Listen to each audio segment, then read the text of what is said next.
నమస్తే వ్యూవర్స్, ఈరోజు పన్నీర్ కర్రీ ఎలా చేయాలో చూద్దాం. ముందుగా ఆనియన్స్ కట్ చేసి పేస్ట్ చేసుకొని పెట్టుకోవాలి.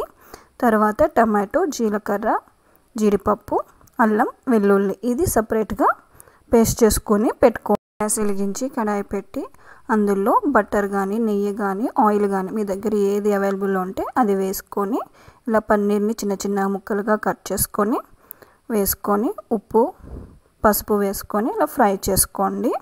ఇలా ఫ్రై అయినాక ఒక బౌల్తో వాటర్ తీసుకొని ఈ ఫ్రై అయిన ముక్కలను వాటర్లో వేసుకోవాలి. ఇలా వాటర్లో వేసుకోవడం వల్ల బర్లాగా ఉండకుండా, సాగకుండా మంచిగా స్మూత్గా ఉంటాయి. మనం గ్రేవీ చేసినప్పుడు కూడా బాగా అబ్జర్వ్ చేసుకుంటాయి. టేస్ట్ బాగుంటుంది. ఒకసారి ఈ టిప్ మీరు ట్రై చేయండి. మీకు నచ్చకపోతే స్కిప్ చేసేయండి. తర్వాత ఈ వాటర్లో ఇలా తీసుకున్నాక పక్కన పెట్టుకోవాలి. వాటర్ని మనం వేస్ట్ చేయక్కర్లేదు, వాటర్తో పాటు కర్రీలో వేసేసుకోవచ్చు.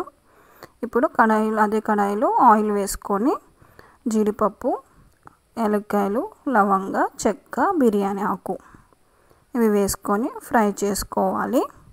చేసుకున్నాక ముందుగా మనం పేస్ట్ చేసుకున్న ఉల్లిపాయ పేస్ట్ని వేసి ఇలా పచ్చివాసన అంతా పోయినాక ఇలా ఆయిల్ అంతా సపరేట్ అయినాక ముందుగా టమాటో పేస్ట్ని కూడా వేసి రెండు బాగా కలిసేలాగా కలిపి మీకు టేస్ట్కి తగ్గినట్టు మీకు ఎంత కావాలో అంత కొంచెం ఉప్పు, కారం, ధనియాల పౌడర్ వేసుకోండి. మేము కారం తక్కువ తింటాము, కొంచెం తక్కువే వేస్తున్నా.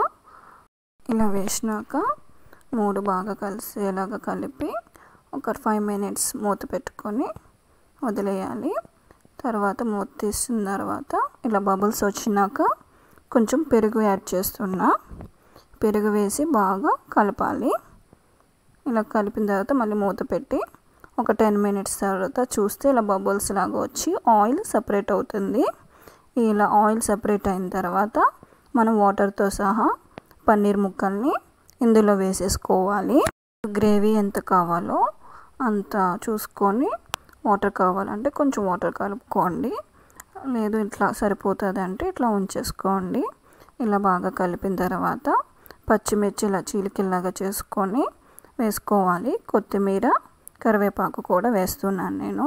ఒక స్పూను గరం మసాలా పౌడర్ కూడా వేసుకోవాలి. ఈ కర్రీ చపాతీలోకి, రోటీ, జొన్న రొట్టెలోకి, రైస్లోకి దేనికైనా కాంబినేషన్ చాలా బాగుంటుంది. ఇలా ఒక 10 minutes మూత పెట్టి మీడియం ఫ్లేమ్లో ఉడికించుకోవాలి. ఇలా ఉడికించిన తర్వాత ఇలా మనకి బబుల్స్ వచ్చి ఆయిల్ సపరేట్ అవుతుంది. ఇట్లా అయిందంటే మనకి కర్రీ అయిపోయినట్టే. అంతే, paneer curry ready. Thanks for